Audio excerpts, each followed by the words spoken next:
This video is brought to you by our supporters on Patreon. If you want to be part of the community that makes content like this, head over now.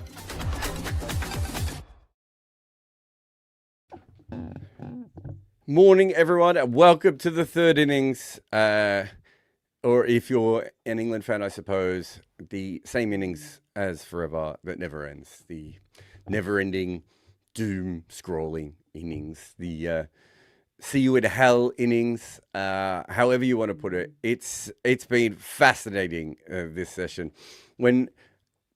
From this, well, not this session, this day, I should say. From the start to the end, it's just... It's really an interesting day's cricket, I think, because the pitch was probably flatter today than it was yesterday.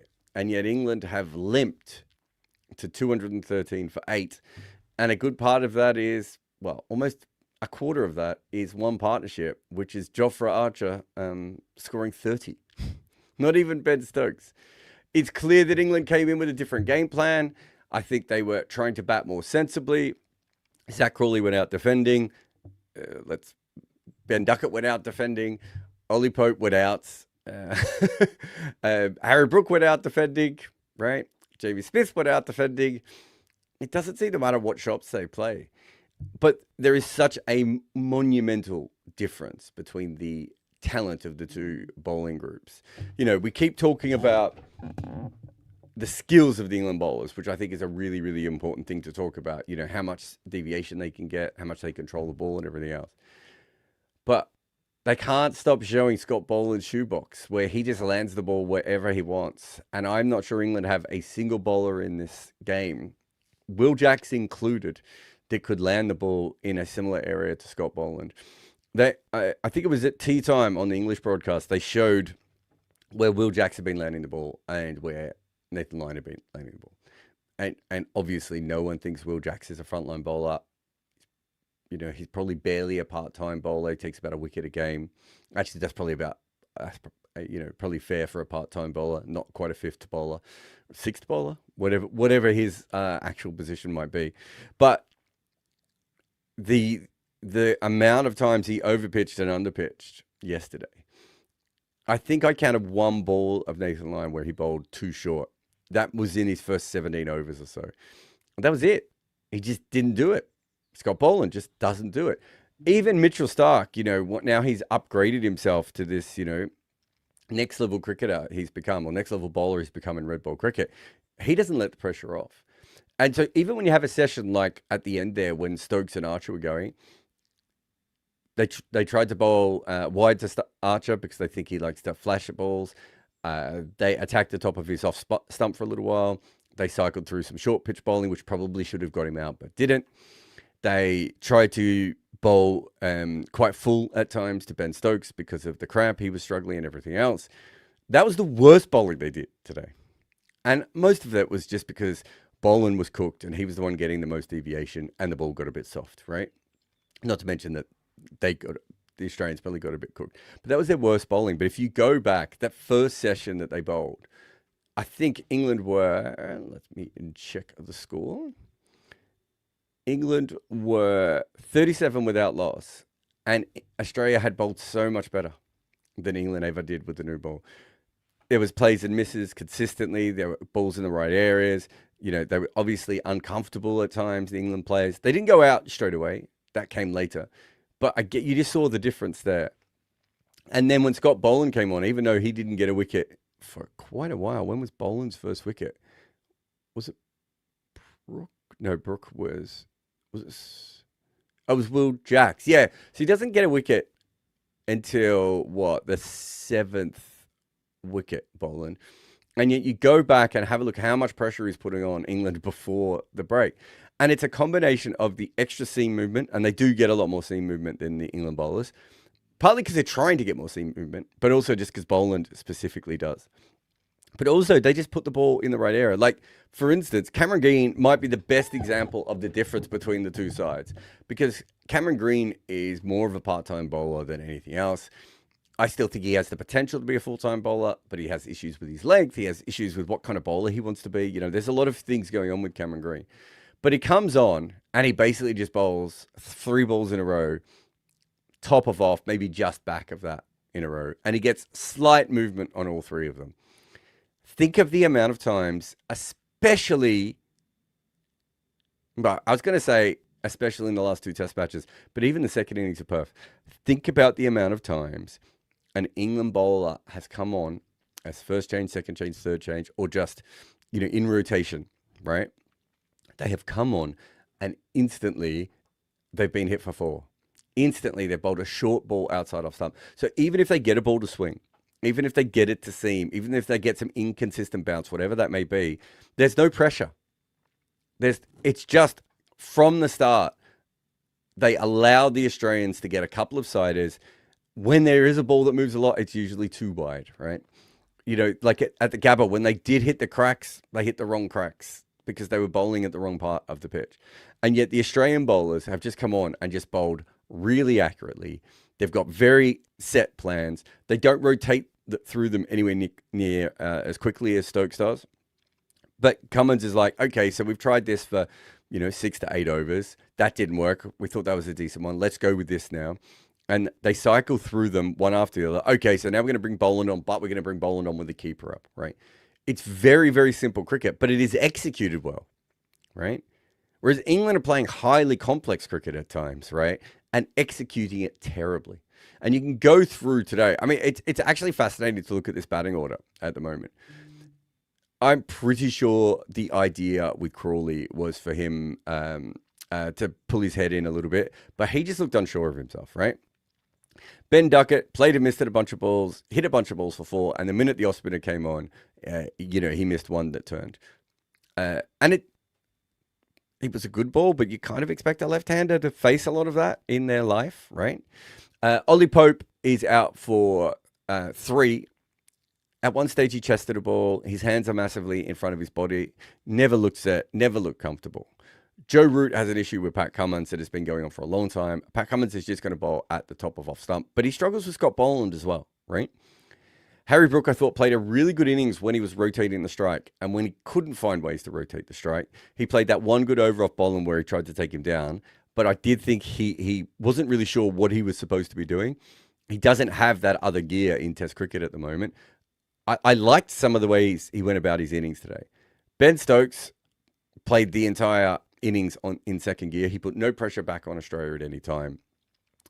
He looked like the quintessential captain whose team can't bat, right? And he's just like, I'm just going to have to make all the runs here. I think I've looked up this stat before, but the players generally who their batting average goes up the most when they start being captains are the guys who can bowl. Imran Khan is one. Heat Streak is another. There's a couple of others, I think, as well. And I think it's because at that stage, they start taking their wicket more, instead of just being a freewheeling all-rounder, they suddenly think, oh, I better play properly. Ben Stokes is definitely in that phase of his career, right? Jamie Smith just looks woefully out of form. The amount of times that he could have been out, there's the actual, I'm not going to get too much into Snicko because Snicko sucks, and I've been saying that for years, but it's good that everyone else is noticing now. But how many times did Jamie Smith just look like he was going to go out? Like, there were some horrendous shots from him played in this, and Will Jacks didn't look like he had the game to be able to handle this. And they did all this on what was a fairly flat pitch. They did all this with Mitchell Starc taking no wickets. Right. They did all this with Boland not taking a wicket until the 7th, right? It was a really good effort by the Australians, but it's that consistency and that pressure that they keep putting on that England is just not even close to, right? It's not even part of their ability level at the moment, that they can put any pressure back on Australia when they're bowling. And then with the batting, there's a lot of people who wanted them to play more sensibly. Outside of probably Smith and Pope, this is about as tame as you could get, right? It was a lot of forward defensive or defense, Australian sort of back foot defensive type shots. They just weren't very good at it, right? There's a reason why they've been playing the other way. This doesn't suit their game. As I said with Brook, it looked like he was unsure what to do because he doesn't really have that gear. Really poor day for England. if they thought that these teams were, and I still think that if they had, oh, turn off my kid's alarm there. I still think if they had, if they'd taken the catch of Kawaja, right? But we said that with Ted in the last game. When they have had opportunities, England, they haven't particularly taken them. They can, they can complain about the umpiring or the snicko or however you want to frame that. But when it comes down to it, they are just not skillful enough with the bat of the ball against this level of Australian attack. And I think that today was probably the best. It's the first time we'd seen the proper bowling lineup assembled for Australia on what was a pitch where Scott Boland and Nathan Lyon batted pretty well. And to go from that to the way that they've gone about it, England, it's not ideal. This last partnership, though, I don't know if it keeps them in the game, but it, keeps them interested at the very least. It's always hard for people like Jofra Archer to start the next day and everything else. But there we have it. Let's have a look at Rushline, which says Australia is at 87% chance of winning. I wonder what it was when the 8th wicket went down. It must have been pretty low at that stage. England's 4%. I think they were a 5% chance at lunch. So they've probably been hovering between 2 and 6% for most of the day. And there were people on our chat yesterday. Graham Swan said that England would score 600. Right? Like, there was a lot of people. I think one thing I would like to say about this wicket is I'm pretty sure I'm right in saying this, that the average first innings, and I'm talking about red ball first class cricket as much as test cricket here. I'm pretty sure the average first innings in Adelaide is actually closer to 300. I think it's about 280, right? And the average second innings is about 360 to 370. I don't think this is the pudding that some people have made it out to be. It's a pitch where it can be hard to get you out at times if you play the way that Ben Stokes did, but it's also hard to score. So if you're trying to put any pressure back, I do think there is there's a little bit of sideways movement. I was have a look how much movement Boland was getting in the 53rd, 54th over. Some big deviation. And, even someone like Cameron Green, who doesn't get a lot of deviation, was getting a little bit at times.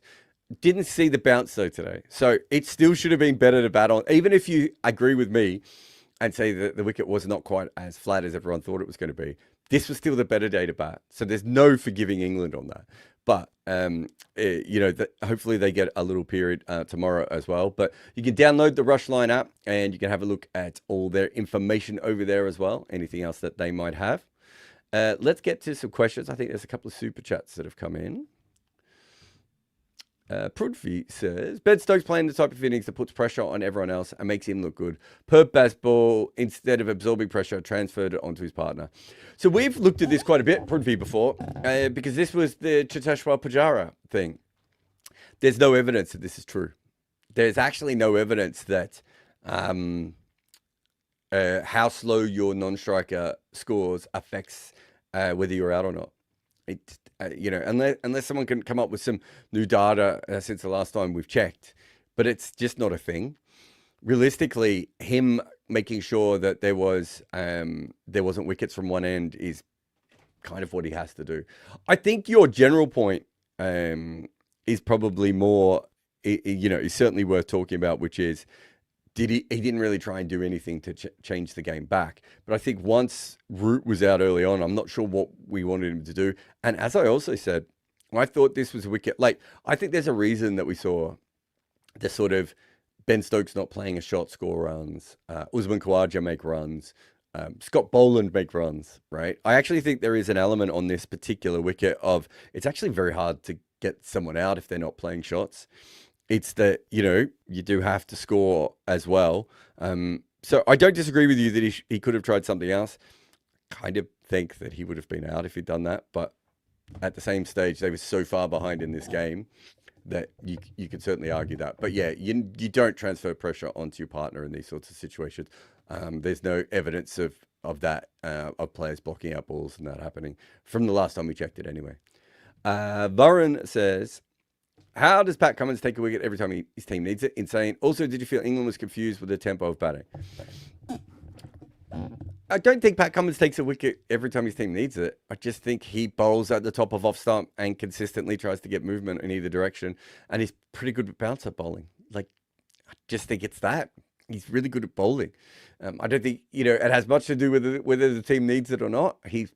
This is one of the things with real players. Like, people go, oh, he's clutch. But how many times is he doing this when the team doesn't need the wicket? He's still doing the same things, right? Like, the great thing about Pat Cummins is the repeatability is on such an insane level. He could just do that almost in his sleep. Did you feel England was confused with the tempo of batting? Confused with the tempo of batting. I think they batted like a side who knew they needed 450 to 500, which is a lot of pressure to put on yourself. Especially when you haven't reached the second new ball yet? Have they reached the second new ball in this series? So I think that's probably one thing. I think it's absolutely clear that there has been a lot of conversations and heart-to-hearts had about some of these players, with some of these players, I should say. And I think that's also made a big difference. And so I think you saw with Crawley, I think I said this during the lunch show, Crawley generally bats as if the outside world doesn't matter to him. And so, like, even when he's batting horribly, like, there was an innings, I think he played at Lords, where it looked like he could not hit the ball. Crawley's ability to just sort of shake that off and continue to play the way he wants to is probably one of the more admirable things. That's a really hard thing to do. It's, one of the big things in batting is if you can kind of learn from the previous delivery, but not let it haunt your following ball, if that makes sense. So if there's something to be learned from the bowler or the field or the pitch, you still want to be able to pick up that information.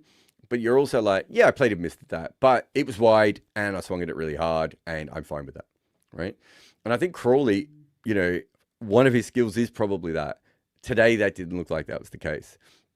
I thought Duckett got stuck by the off spinner, which we've seen, he struggled with Ashwin before. He's going to struggle with Lyon. Also, Lyon, had that crowd energy behind him at that stage. Homeboy, not hometown-ish boy, whatever you want to call him there. And what was the other thing I was going to say about that? And then Pope is just not in good form. So I think Pope and Smith are not seeing the ball as well as they normally do. Brook was the one I thought with a tempo of like, I thought he looked really good when he was strike rotating. When he wasn't strike rotating, outside of that one over against Scott Boland, he just looked like he was unsure of what to do. But, that makes sense. They're miles behind in the game, and they weren't expecting Lyon to take wickets. Like, you've got to accept these things as they happen up. I'll take some questions. RD says, wonder what's the talk in the dressing room now. Is Ben Stokes playing opposite of what he was preaching for the last couple of years? So I've said this a lot, and it's really important that people go back and have a look at this. Ben Stokes has been playing defensive for England for quite some time. So I did this after the last test. His strike rate before Bazball was like 57, and it's 58 now. And he's played a lot of these innings during Bazball. Right? He started off very, very attacking, and he's done this before. But eventually what happens, as I said, is, there is an element of like you start playing for the role. And I think if you go back to when he first started, he was just batting like completely like a maniac, right? He's batting like McCullum. And, one of the big issues that Stokes has had in his career is that his batting is a little bit, it's first gear, third gear, seventh gear, right? And he's very good at blocking when he needs to block for a long period of time. Like mindset wise, not always an easy thing to do. And he can snap into it in a heartbeat. He's very good at strike rotation. It's one of the reasons he was so helpful to England in the middle overs of their one-day cricket.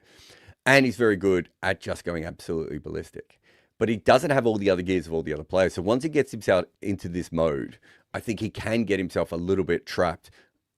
Also fair to say, clearly quite heavy cramping and everything today as well. And once that starts to happen, it does sort of change everything else as well. Comrade says, Kerry up to Stumps for bowling was genius again. Hits the handkerchief. Hanky panky.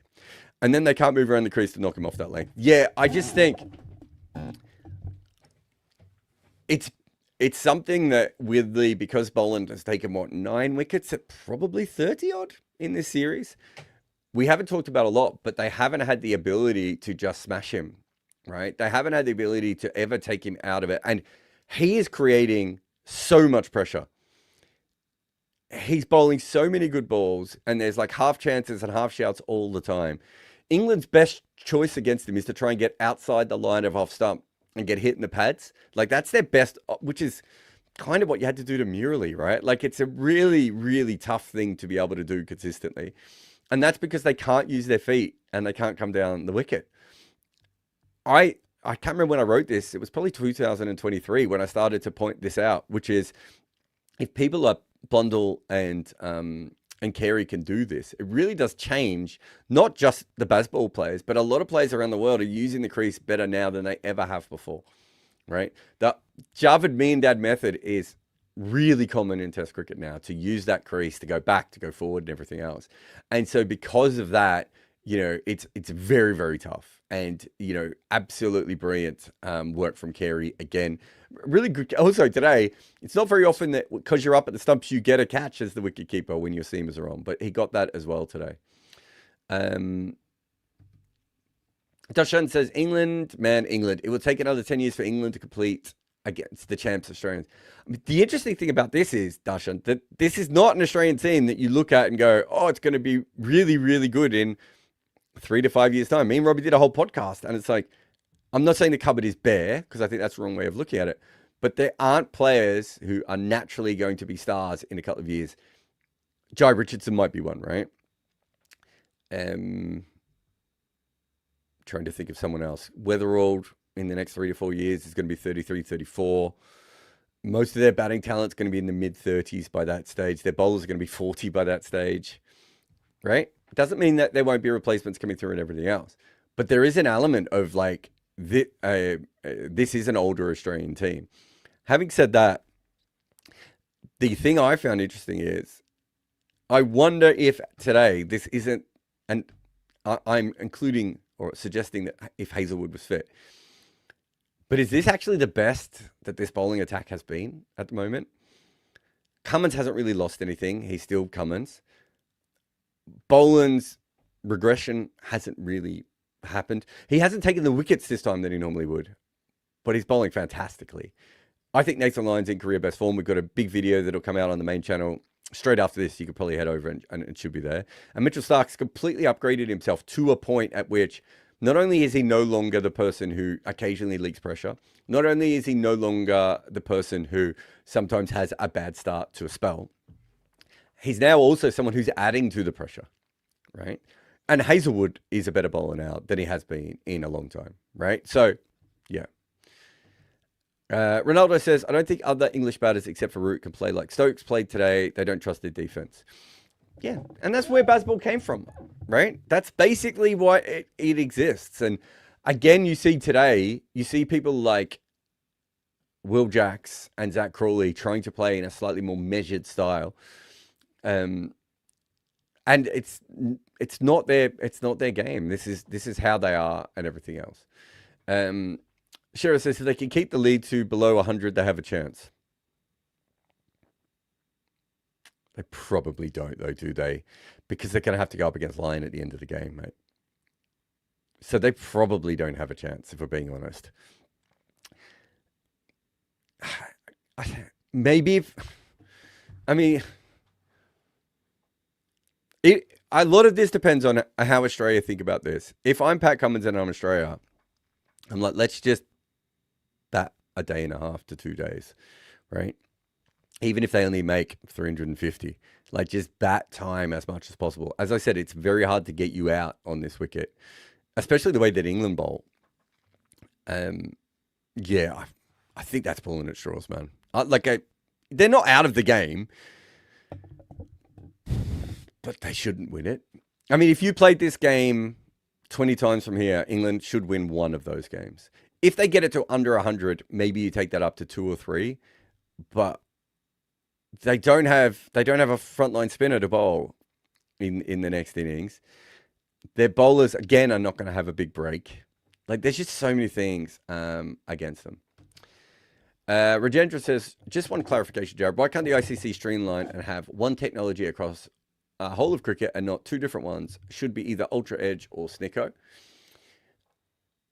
So essentially, the reason for that is that not everyone actually even uses all the technology.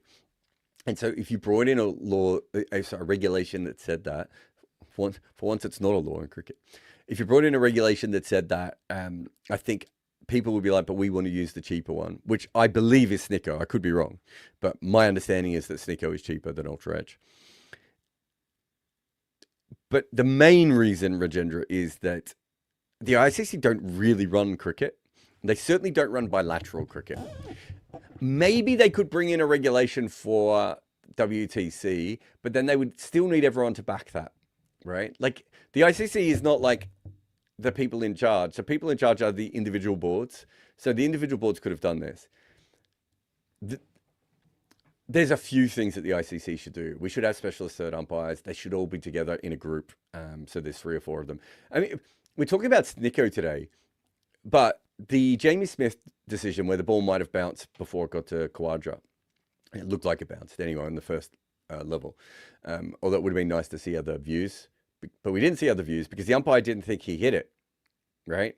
Despite the fact that the hand was almost ripped off the bat, you could see the glove move, right? The ball clearly hit the glove. And if listened to the third umpire, and I'd love to be proved wrong, but the feed that I had, the third umpire was suggesting that he didn't hit the glove, right? Now, maybe he was half saying that because he thought the ball had already bounced, and he's like, oh, it doesn't really matter all that much, whatever.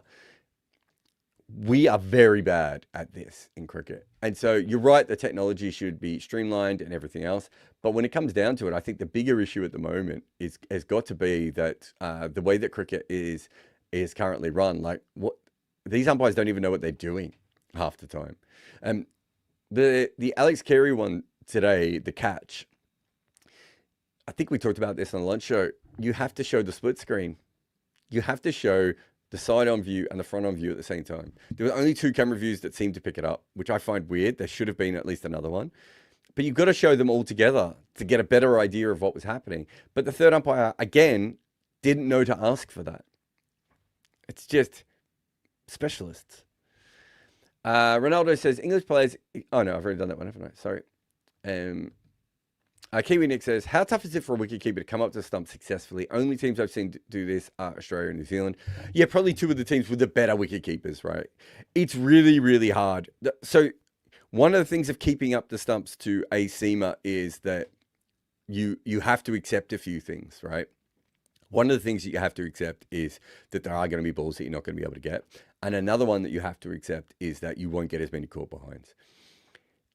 Those are 2 hard things because as a wicketkeeper, caught behind is one of your main dismissals, well, your main dismissal, and you're expected to stop all the balls. And suddenly you're in a position where you may not be able to do that.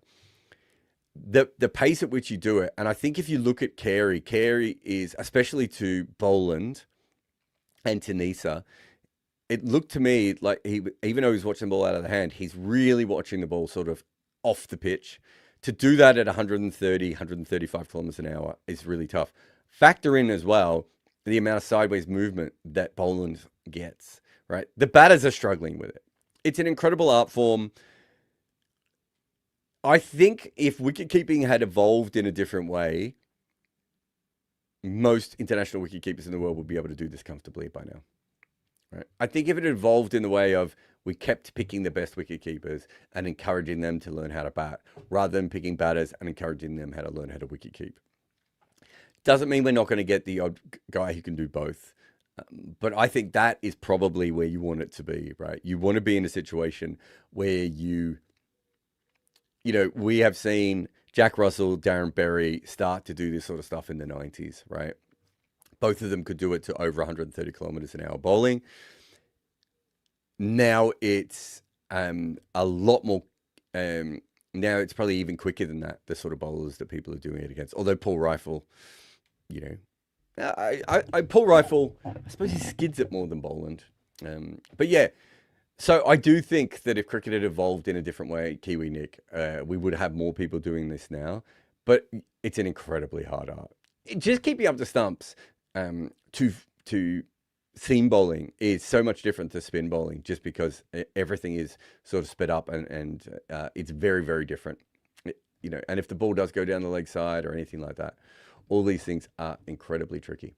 All right, I'm just going to take a quick break, then I'll come back and see if there's anything else in the room that I need to talk about. I am Jarrod Kimber, and this is Third Innings. Cricket boards actually make watching their games almost impossible. I spend almost as much time trying to find where I can view it as I do actually following the action.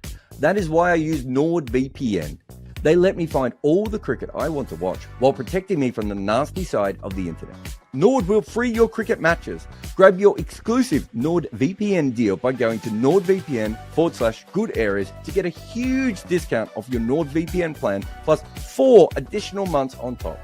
It's completely risk-free with Nord's 30-day money-back guarantee. Watch every match with NordVPN.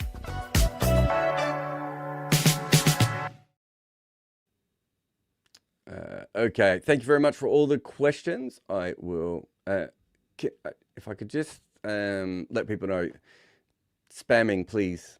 It just annoys everyone, right? And when we can catch it, we're just going to block you or we're going to put you in a timeout. So please don't do that. Kiwi Nick has another question here. I'm curious what you think of the Kiwis' current pace variation compared to a team like England that seem like a lot of bowlers are pretty similar in their variations. What is New Zealand's attack today? They made a lot of runs, didn't they? Why can't I find their scorecard? Why is that not coming up for me? Damn it. They were playing today, weren't they? Or am I dreaming? Yeah, New Zealand, West Indies, 334 for 1. So you've got Jacob Duffy, so you've got Tall there. I saw him go in the IPL auction as well, which is interesting as a backup for Hazelwood. I don't mind that at all. Why can't I find their team? Oh, here we go. Oh, yeah. So you got folks who skids it a little bit more. You got Michael Ray. You got Matt Henry. You got Kyle Jamieson. Yeah, I mean, I think what we're seeing a lot, Kiwi, is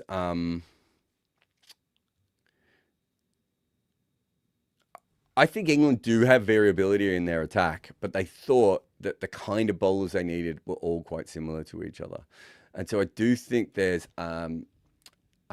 certainly something to be said for that, of people just sort of picking those same sorts of bowlers over and over again. If you look at the England attack, Wood and Jofra are both different, even though they're both fast bowlers. But it's more the cast tongue, and even though Stokes is not exactly the same as them, Stokes' issue. Atkinson is a little bit different again.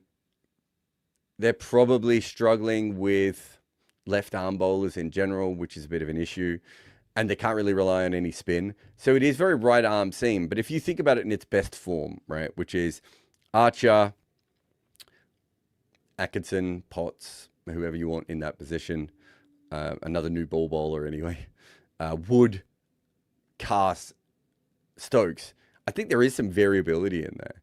The issue is that if they're not going to pick any of their skillful bowlers, then, you know, a good batting side should be able to milk that pressure. And Australia hasn't batted brilliantly, right? But anyway, what else do we have here? Dorito says, this is what I thought before the series. Stokes might overwork himself because the other bowlers are really bad. The same thing happened in the India series. MCG is on the 26th, and I don't see him playing. I think it's cramp today. It was also 41 degrees. But you're right. You know, and that was always a big possibility.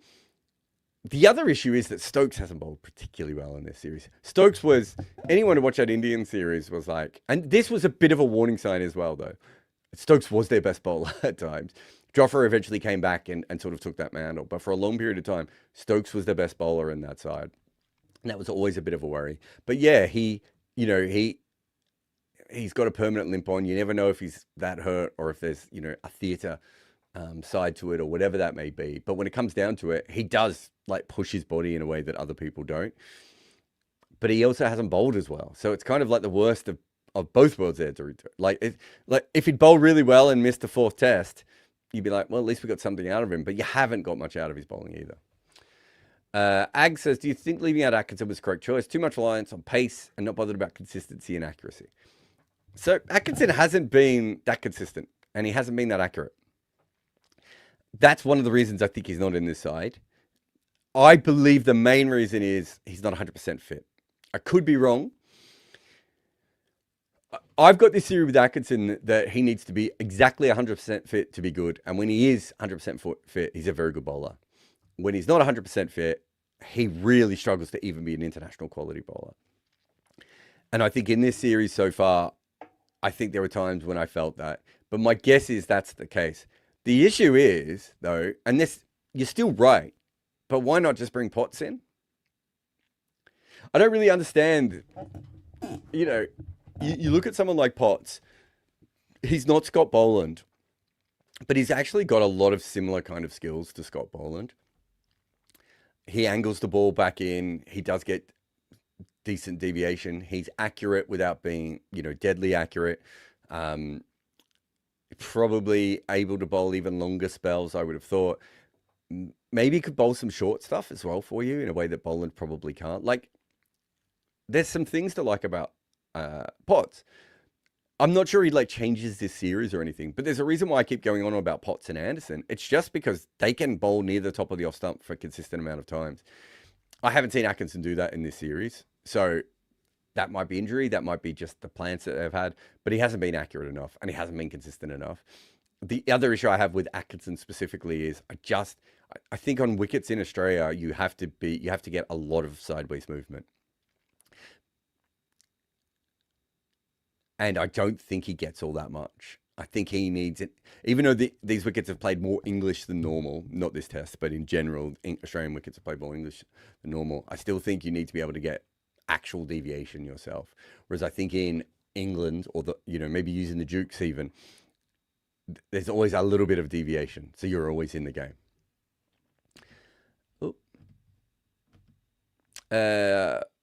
Prob says, big fan of your analysis. Thank you. Question is, should Ashes rivalry remain inside English shores? And can you suggest some good sports autobiographies? Yeah, the Ashes in England are fine, right? Australia's probably done themselves a couple of disservices. They've been had really good chances to win the series and they haven't. So they'd probably be a little bit disappointed, but that's given us some fantastic test matches as well. The last two series.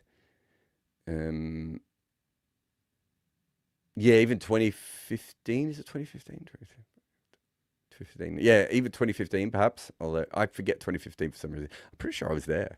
It just disappeared from my memory for some reason. What else? What are some of the best good sports autobiographies? I don't read a lot of autobiographies. I prefer probably a book written about someone. If you're looking for some great old ones, King of the World on Muhammad Ali is incredible. The Fight, which is Norman Mailer, also kind of on Muhammad Ali, but it's more about the fight, the Rumble in the Jungle. What else have I read recently that's about sport? There's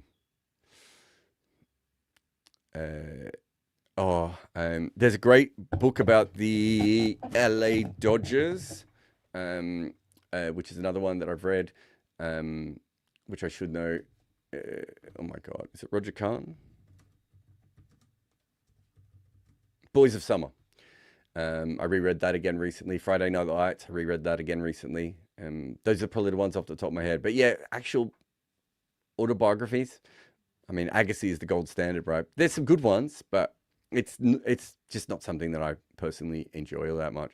I think one of the reasons that I've talked to players about this before is that a lot of writing an autobiography is setting the record straight, right?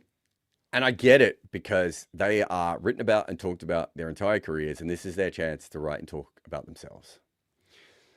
But it's shit reading, right? It's just, I don't care. Tell me your story. Tell me who you are. Tell me how you got here. Tell me why you did the thing that you did in this situation. You don't have to go, but the newspapers, they're written from a defensive standpoint. A lot of sports autobiographies. And so I find tense is the wrong word, but it's almost like it's written in a defensive tense, right? And I just find that really poor. The other problem with sports biographies is, I've been asked to ghost them. I've never actually ghosted one so far, but I've been asked to ghost them before. They're quite often rushed. They'd like turn around really quickly. A lot of the English ones are written specifically for newspaper columns to pick up extracts. A lot of the Asian ones are quite often written in such a way that they're kind of way too deferential. Like the editors were too deferential. Like the ghostwriter was too deferential, right? And, people get away with that. So you either got like really rushed, crappy English ones, or you've got the sort of